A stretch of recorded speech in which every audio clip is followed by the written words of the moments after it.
So today we're going to talk about lecture 10, which is mostly wrapping up what we start talking about last time, which is interference of wave. Just a quick reminder what we did last time. We talked about the superposition principle. I should say last time here. So last time we talked about the superposition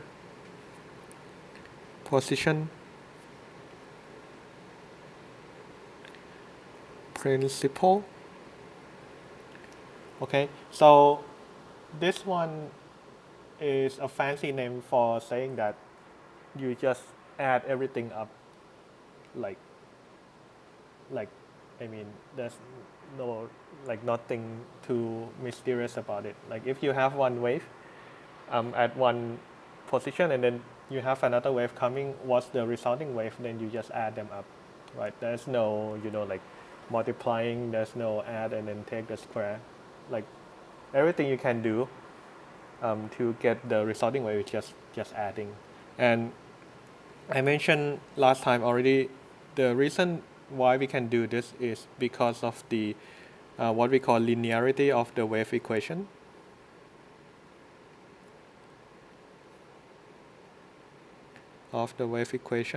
Right? So the wave equation is, again, if you remember, is the second derivative of the wave with respect to time. That's equal to the wave velocity square times the second derivative of y, which is the wave with respect to the position x, like this. Okay, and this equation is again partial differential equation. Generally, it's very hard to solve, but in this case, it's one of very few cases where it's actually not that hard to solve. And the fact that it's linear means that if you have y1 that solve this wave equation, and you have y2 that also solve this equation, then you can come up with another solution, which is y3 equal to y1 plus y2.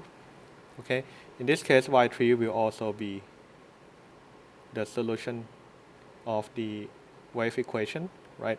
So because of this mathematical kind of fact, right, when you add the two waves together, the resulting thing is also wave, right? So that's directly what we mean by superposition principle, and that makes everything a lot easier to deal with.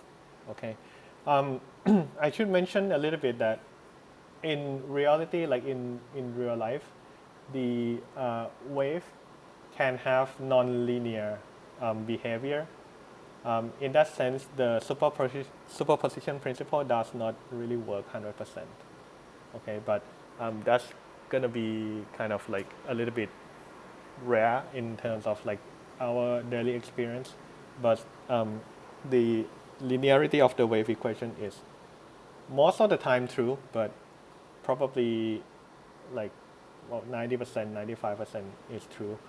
The remaining 5% or 10%, that's when things can be a little bit more complicated. But for us, we can just assume that everything is linear, so we can just add wave all together, just like what we just wrote down here. Okay.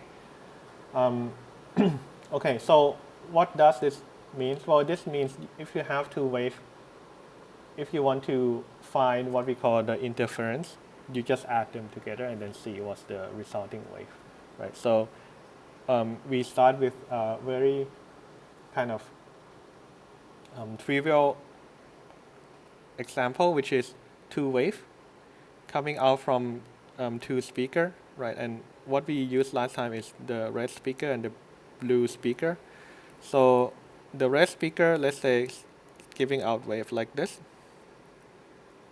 Okay, this is again a snapshot in time, because in reality the wave is traveling all the time, right? So it's not static like this, it's going to the right. And you have another wave coming out from another speaker, which let's say we make it such that they are exactly at the same position. Okay, So the wave from the blue one will give out, and will look like this. And they have the same frequency, they have the same wavelength, so they are overlapping like this, right? So when you add the two together, right, the resulting wave, which is, let's call it the green function here, y x of t equal to the blue one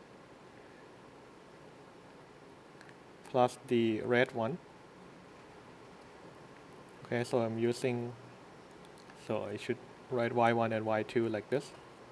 Okay, and they have the same amplitude, they have the same frequency, they have the same wavelength. So that means the functional form are exactly the same. So let's assume that it's given by a kx minus omega t, and the red one is also a sine kx minus omega t, right? And everyone can do this math because you can just add the two together and then get the resulting wave, right? And if I ask you, okay, describe the resulting wave to me, like in terms of what's the frequency and the wavelength, the frequency and the wavelength stay the same, right? There's no change. The only thing that change is the amplitude, which becomes twice. Okay, so we have one wave which is amplitude A, the other one is also A. When you add together, then you have 2A. So the amplitude doubles like this. Okay, and because the amplitude doubles, this is what we call constructive interference. Constructive interference, right? Because the resulting wave is larger. If you talk about sound wave, the resulting wave will be louder, right? Because you have more amplitude. Okay, so this is the easiest case we can think about. And last time, remember, we introduced a parameter which is called the path difference.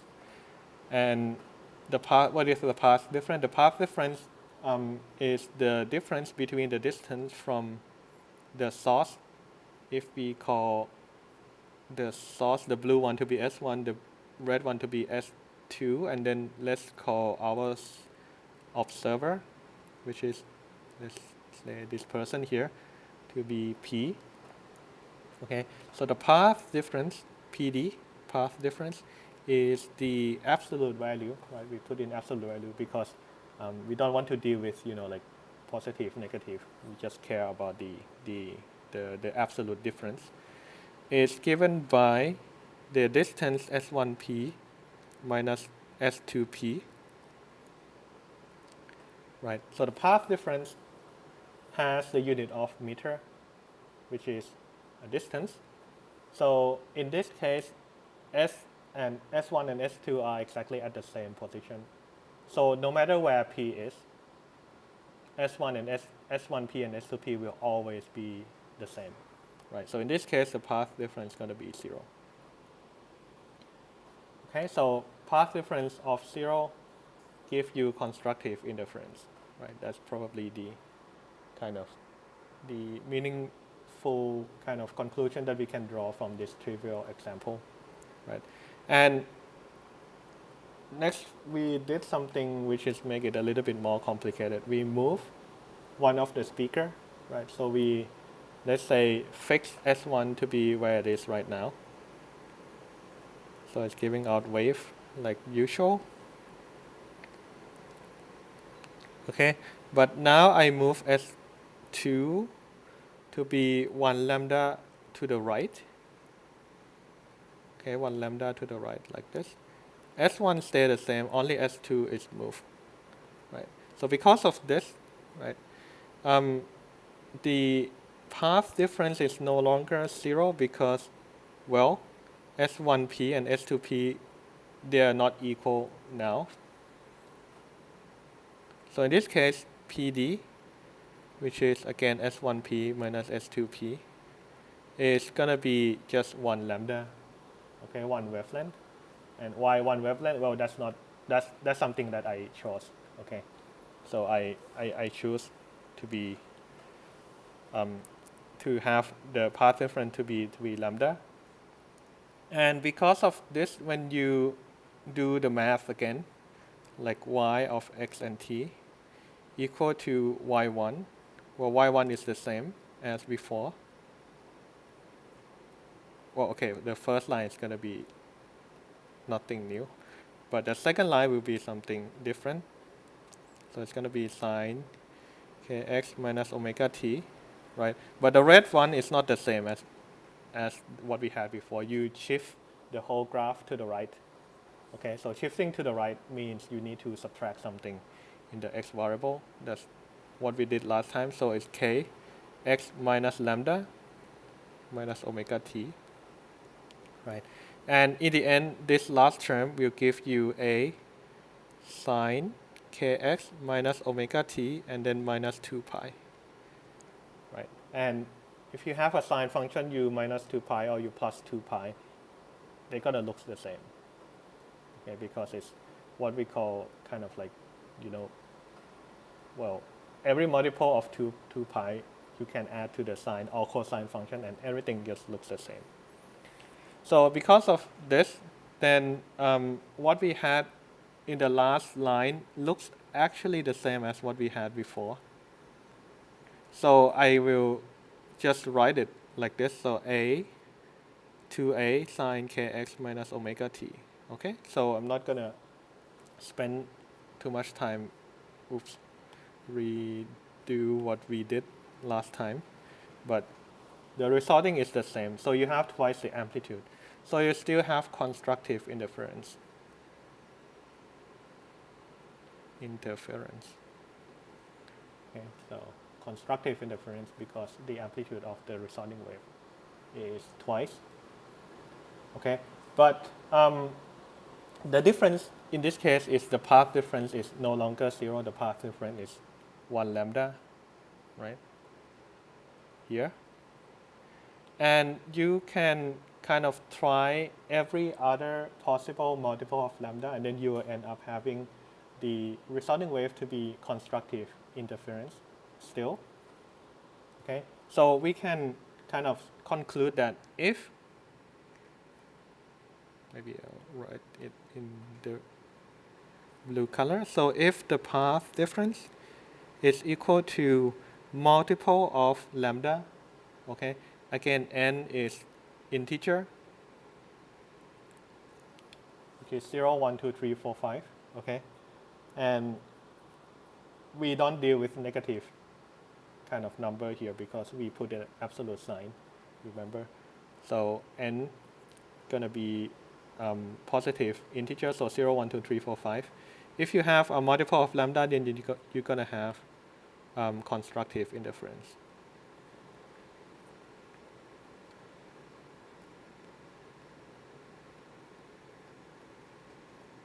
Okay, so this is the only condition that give you constructive interference. So on paper, it's all good and probably like nothing too crazy about this. But there are a few subtle points that I want to point out because it can be a little bit less obvious than what you might have thought. So just try to ask yourself what I'm about to ask you, okay? So let's say we repeat what we did earlier, which is one wave, the blue one, coming out like this, okay?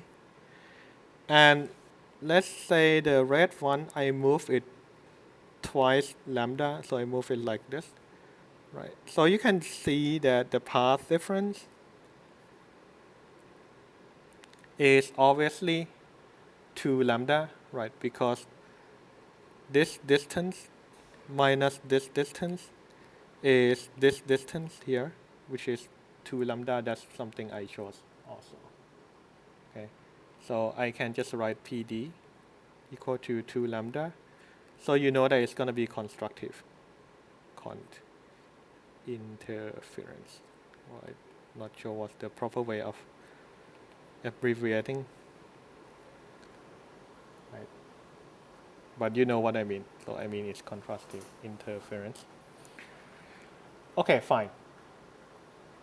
Now, what I'm gonna do here is that I'm gonna make everything the same except I'm gonna move my observer a little bit further away. So let's say I move my observer like all the way here, right? So the two speakers are the same position, but the person listening to it now is moved to the right a little bit. Okay, so now the wave has to be extended something like this. Okay, so the question is like what happened to the wave being heard by this person? But you can see that no matter where the person is, the path difference is still going to be 2 lambda, okay? Because that is given by just this distance here. So it doesn't matter how far away you are from each speaker individually. The only thing that determines whether the interference is constructive or not is the path difference. It's just the difference. Okay, so this is the important part here, right? Because I can have some crazy number, something like if I have like the person here, and by the way, this also works in 2 dimensions, right? So what I mean is that if you have like the person here, and the speaker, the blue one, is coming from the top, let's say like this, and then the red one is coming from the right side like this, okay, the condition is still the same, right? Because when you have wave coming in at the position of the observer, you still just add them together, right? Even though you are not in the same kind of like line of sight from the 2 speakers, right? But at this particular position, you still have wave coming from each speaker, so you just add them. Okay. So what do you get, whether it's constructive interference or not, still can be determined by the path difference. Okay. So if we say this is S1, this is S2, and then P here, so the path difference PD is just this distance minus this one. It's the same thing. Okay, it's the same thing. So I'm gonna show, well, the simulation that we also saw last time, but maybe in a little bit more detail. And this kind of 2-dimensional interference of wave will be extremely relevant in that case. Okay, so PD is, again, it's just S1P minus S2P. It doesn't have to be in the same direction, it can be anywhere. Okay, so you just take this length minus that one. Okay, so let's just come up with some number just to demonstrate this point, right? So let's say the wavelength of the wave coming out is chosen to be something like, so lambda, let's say, is 10 centimeters, right, arbitrarily, like this.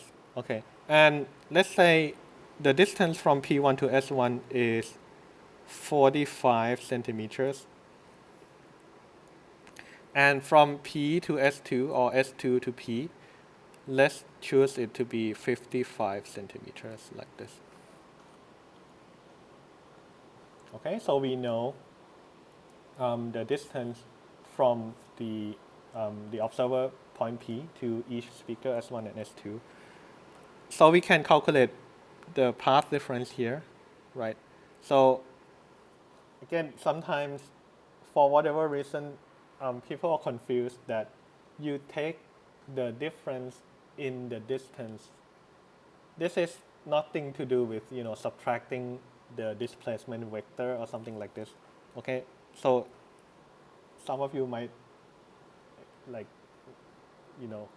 might be curious, like is there really someone who does this? But I have seen a few times that you think about like this displacement and this one, and then you have to add, so you get something like that. It's nothing to do with vector here. We're just talking about absolute distance here.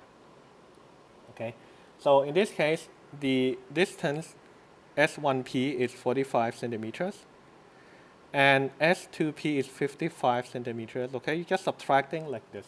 Okay, there's no, Pythagoras theorem, no like square, like rectangle or something like that. So when you subtract this, right, you get 10 centimeters.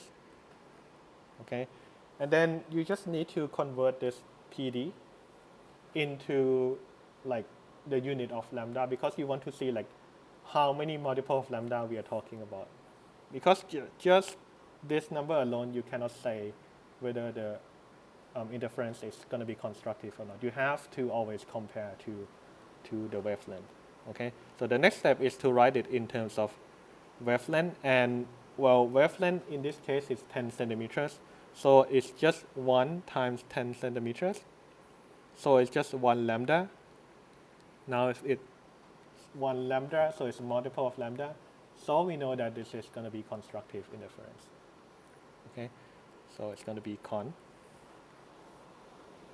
Very straightforward. Well, maybe not that straightforward, but in terms of the math, it's actually not that bad. All right. So in this case, you can solve this kind of problem even in the case where the number can be very, very crazy. Like I can change the number such that the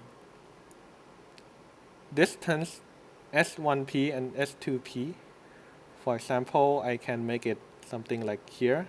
The observer is here, and you have S1 speaker here, and then S2 speaker here, right?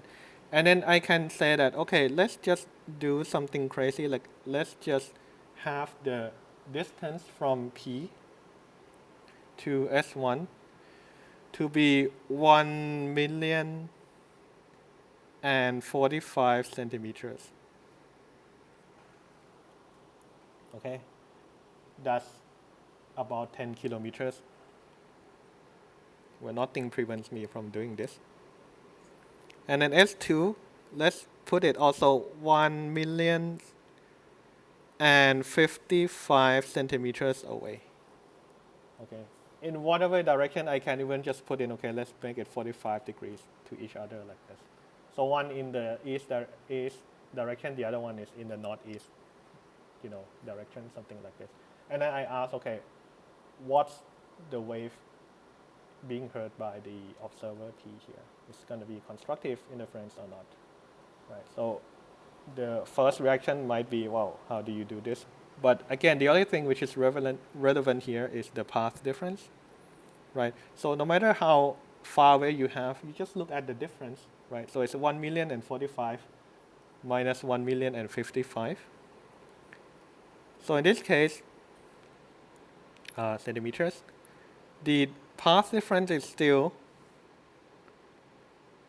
10 centimeters, right? Nothing changed in this case. And that's going to be 1 lambda. So you can say it's still constructive interference.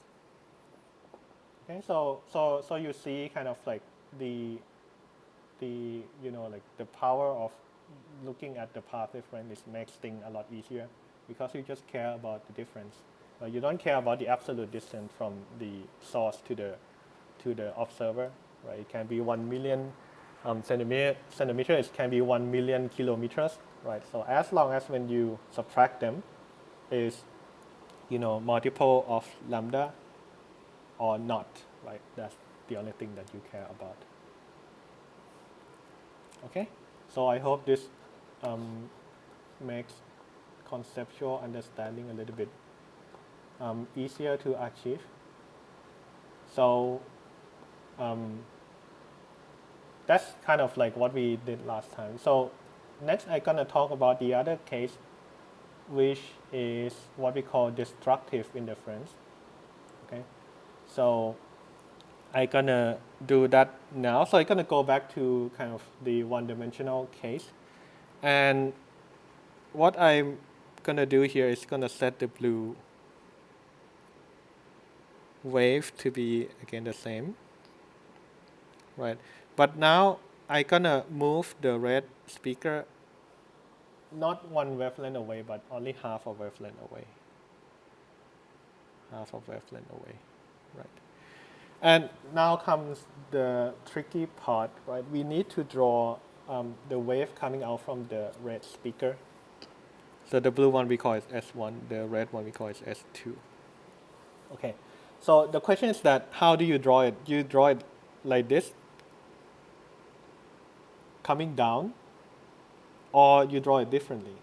Well, one thing that I didn't tell you kind of specifically is how the wave coming out from speaker 1 is compared to speaker 2, S1 and S2.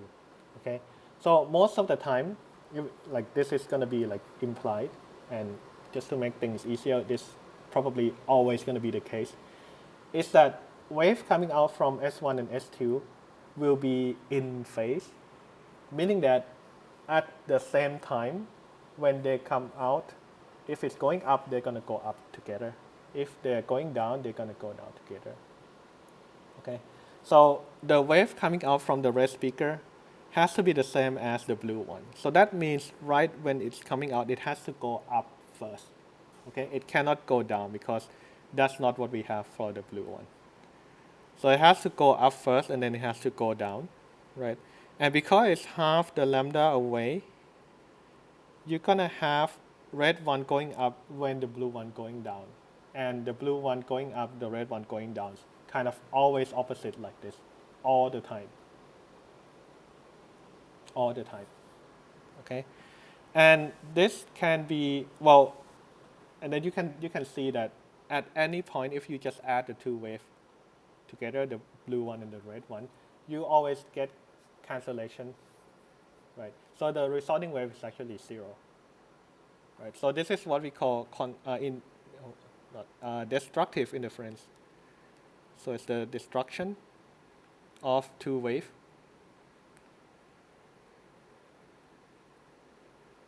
Okay, destructive interference. So the resulting wave will be zero or very, very close to zero. So in terms of sound, you're gonna hear pretty much nothing.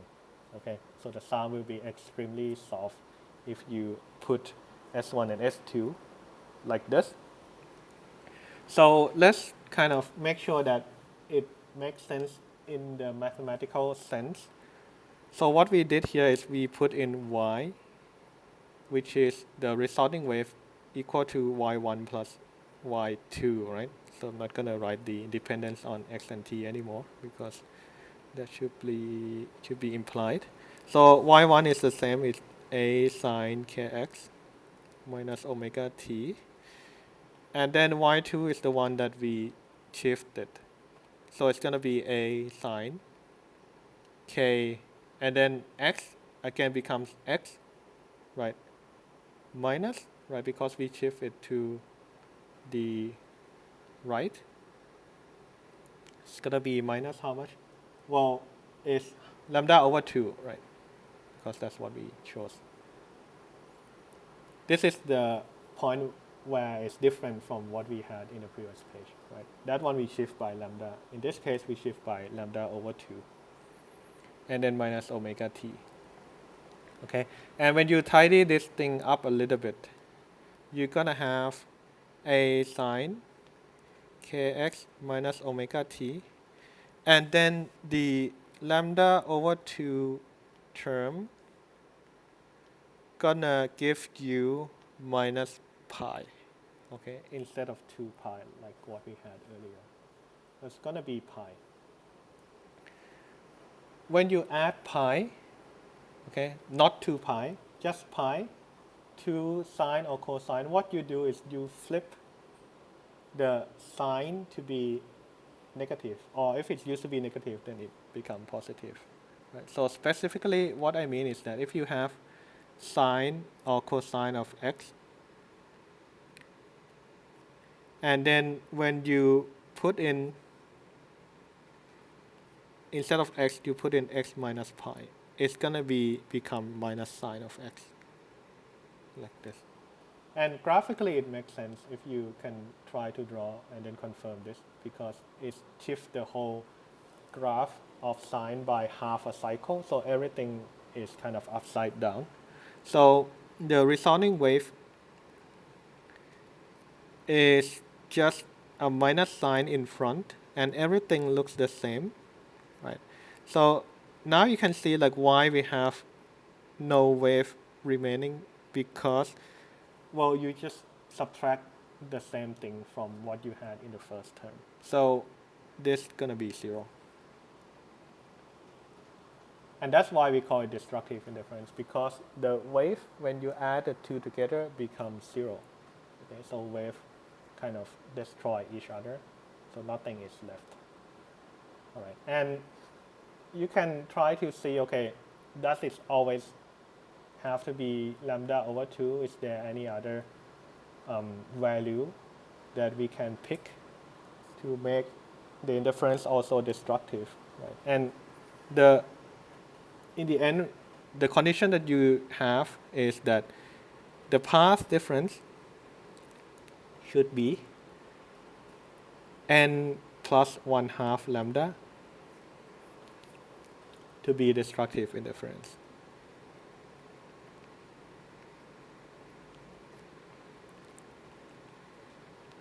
And I want to emphasize that when you talk about this, you cannot say that it's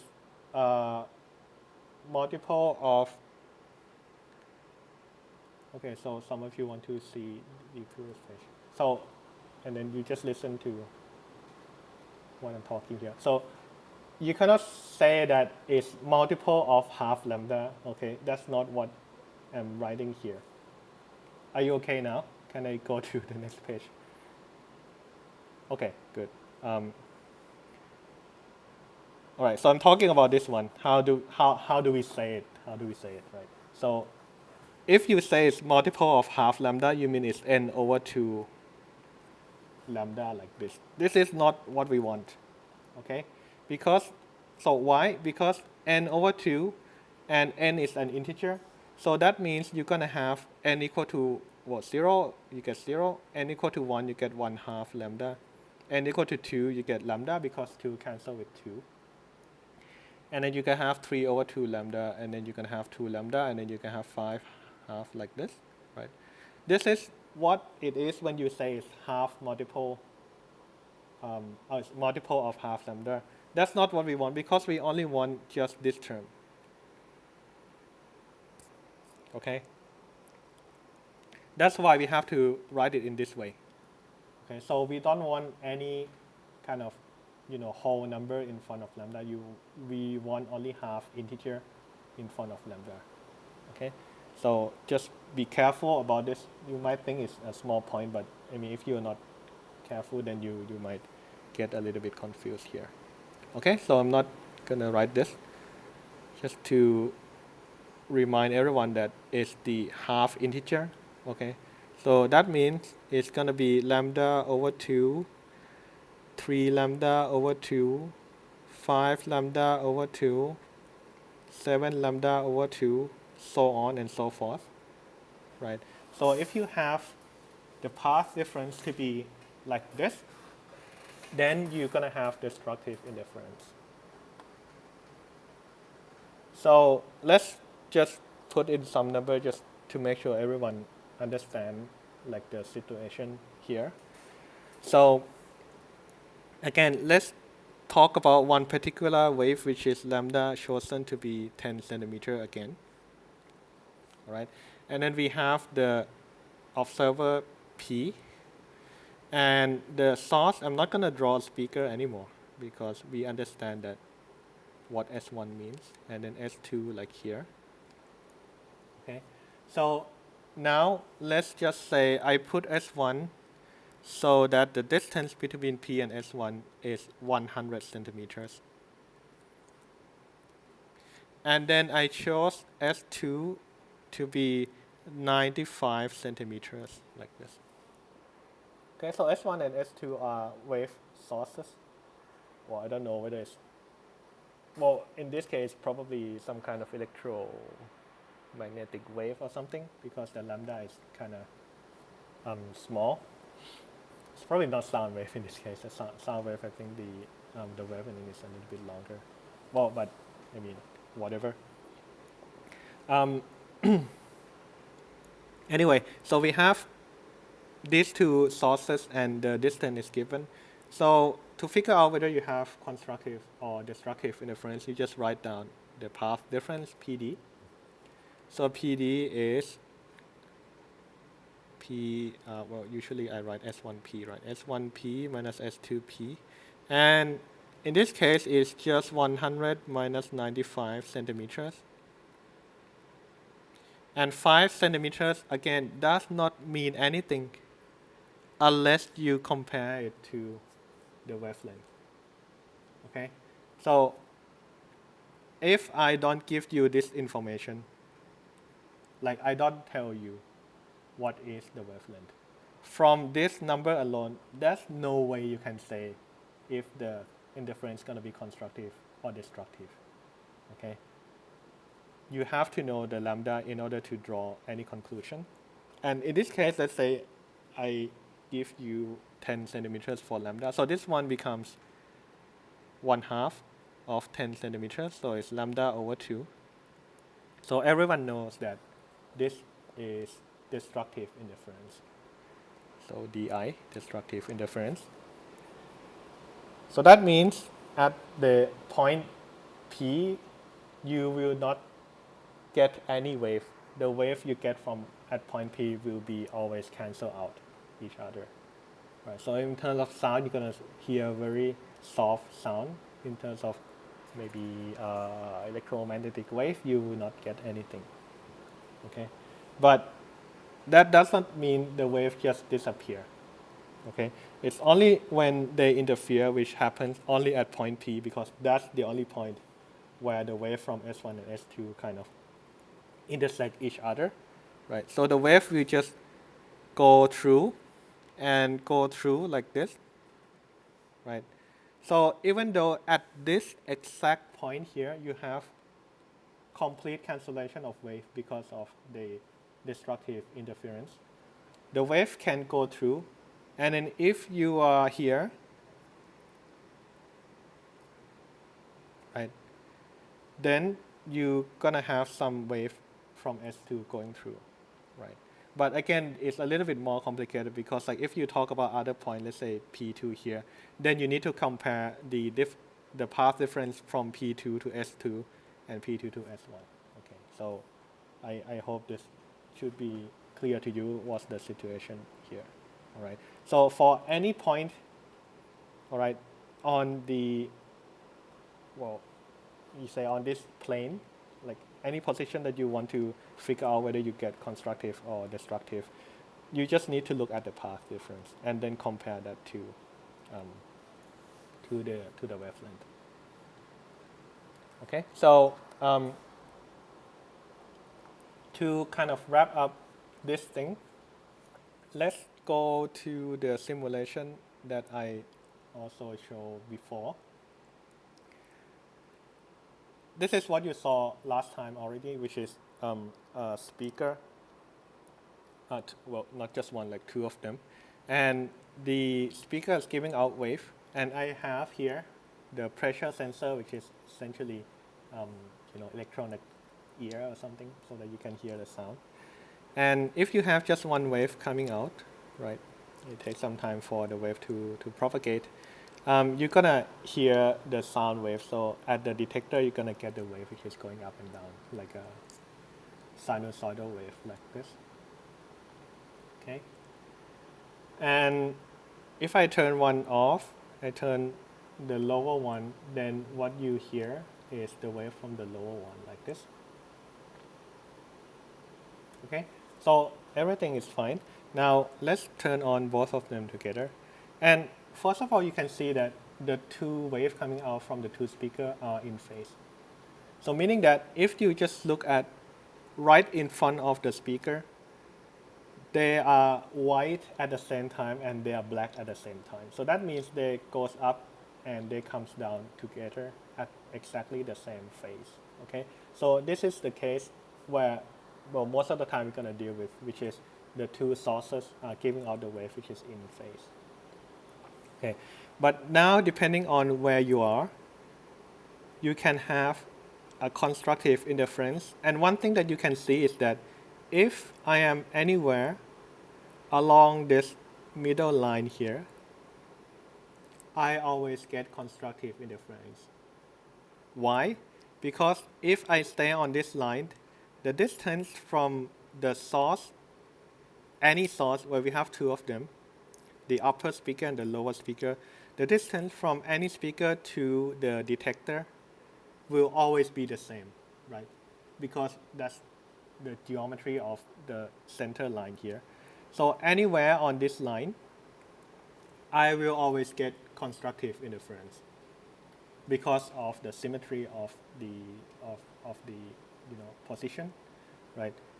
Like back here, I get constructive interference because it's same distance from both speaker to the detector, right? Or if we are here, it's also pretty clear that it's the same distance.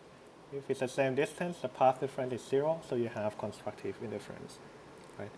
But now if I move a little bit, let's say up here, now you can see that the wave kind of a little bit left, right? It's not perfect cancellation, and I'm gonna say that's why that's the case in a few moments.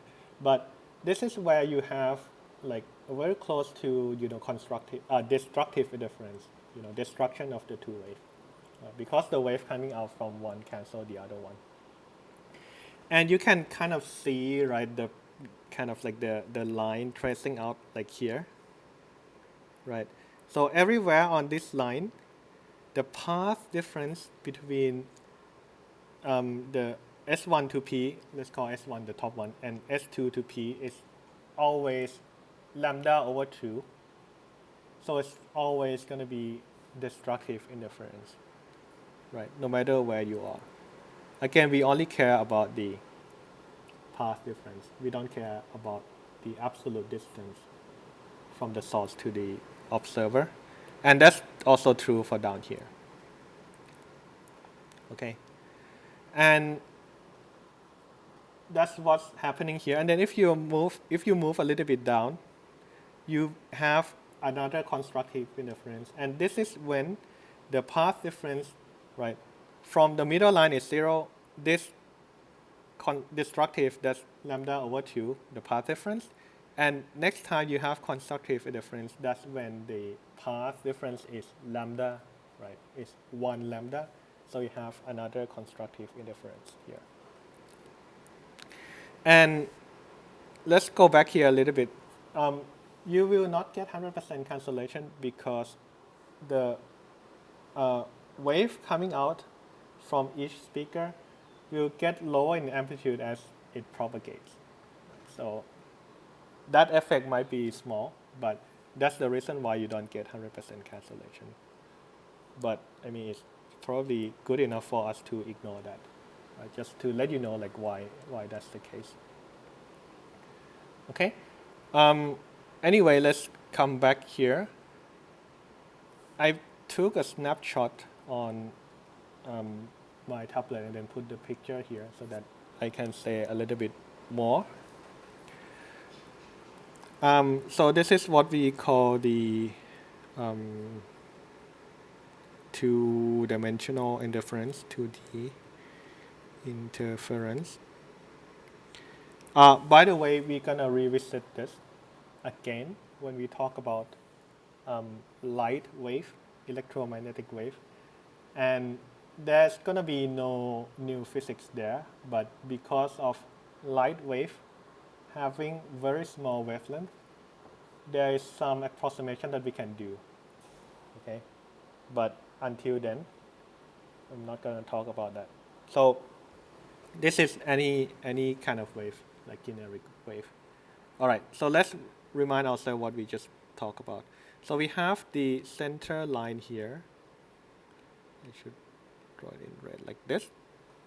Okay, so anywhere on this line, whether it's here, here, here, you always get the same distance from this point to the two speakers. So the path difference is always going to be 0.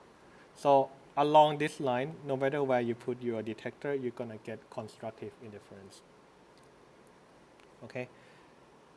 In physics, this is where we call the antinode. Antinode. Okay. Essentially, the antinode is where you get the constructive interference. And the path difference is equal to 0. PD equal to 0 like this. Okay, this is what we call the antinode. Now let's look at this region where you have destructive interference.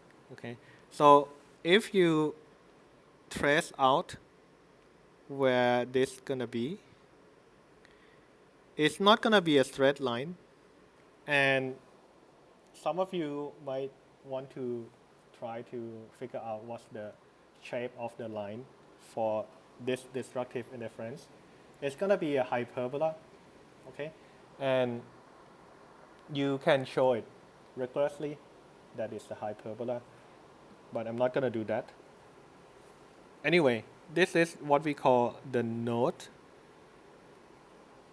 okay, and this is where you have destructive interference. So the path difference is lambda over 2, like this.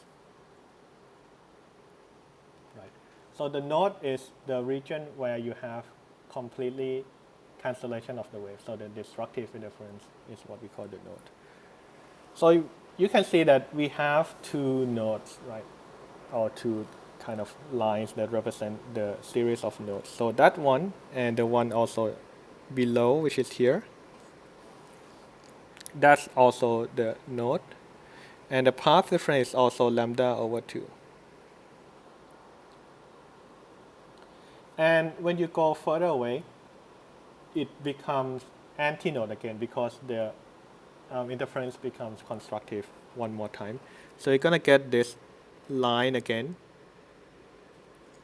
It should be going through the center, maybe something like this. And that's another antinode.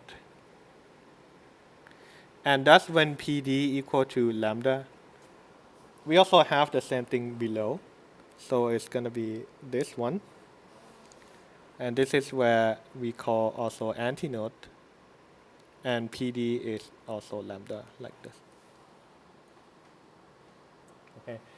And we don't need to stop here. If you can see that there's another series of node here, also another node here, then you can have another antinode, something like that.